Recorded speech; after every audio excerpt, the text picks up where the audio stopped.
भारत में समाधि शब्द शायद ही किसी के लिए नया हो, लेकिन क्या है समाधि का मतलब? क्या यह एक स्मारक है या कुछ और? सद्गुरु बता रहे हैं कि समाधि की स्थिति में बुद्धि समत्व की अवस्था में पहुंच जाती है। अस्तित्व दो चीजों से मिलकर बना है, वह जो है और वह जो नहीं है।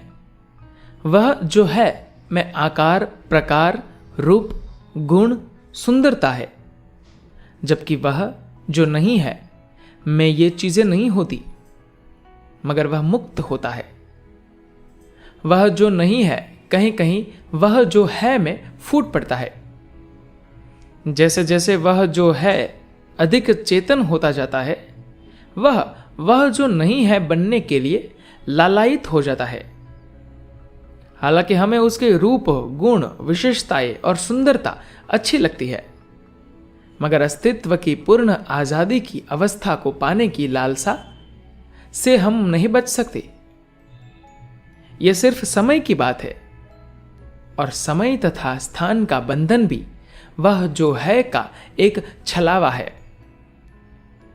वह जो नहीं है को समय या स्थान का बोध नहीं होता, क्योंकि वह असीम और शाश्वत है। वह समय और स्थान की सीमाओं की बेड़ियों से मुक्त है। जब अस्तित्व की मूल प्रक्रिया से आजाद होने की यह लालसा पैदा होती है, तो मन और भावना की आशंकापूर्ण प्रकृति इसे आत्मविनाश के रूप में देखने लगती है।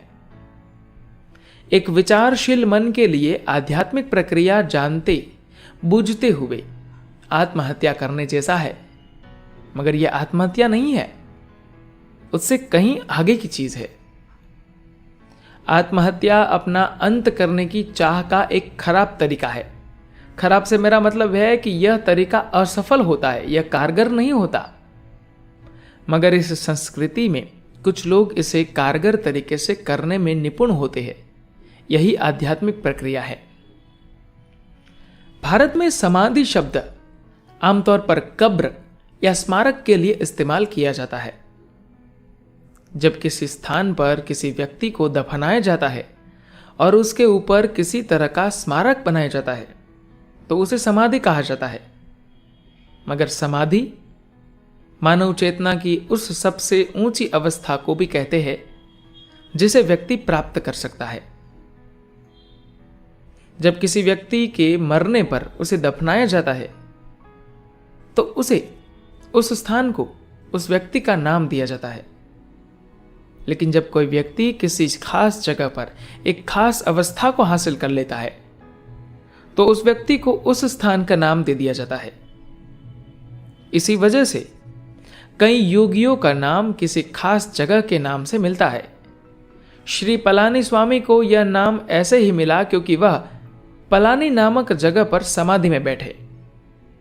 लोगों ने उन्हें पलानी स्वामी कहना शुरू कर दिया, क्योंकि उन्होंने कभी किसी को अपना परिचय नहीं दिया।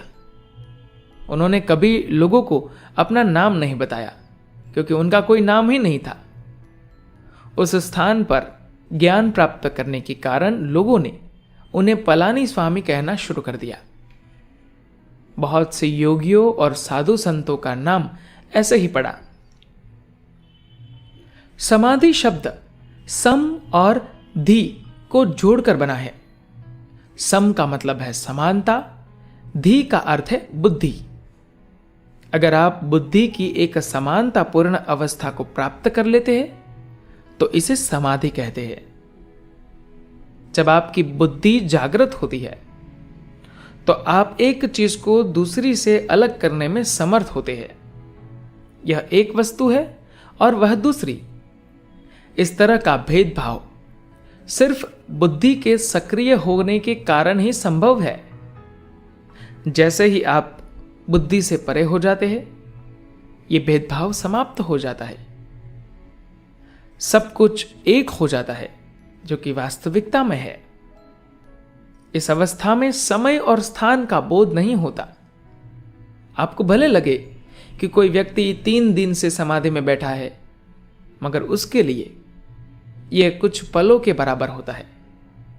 समय बस यूं ही निकल जाता है, जो है और जो नहीं है। वह उसकी दुविधा से परे चला जाता है।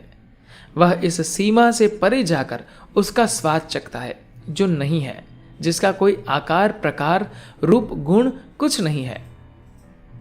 समूचा अस्तित्व, सृष्टि के कई रूप तभी तक मौजूद होते हैं जब तक बुद्धि सक्रिय रहती है। जैसे ही आप अपनी बुद्धि को विलीन कर देते हैं, सब कुछ एक में विलीन हो जाता है।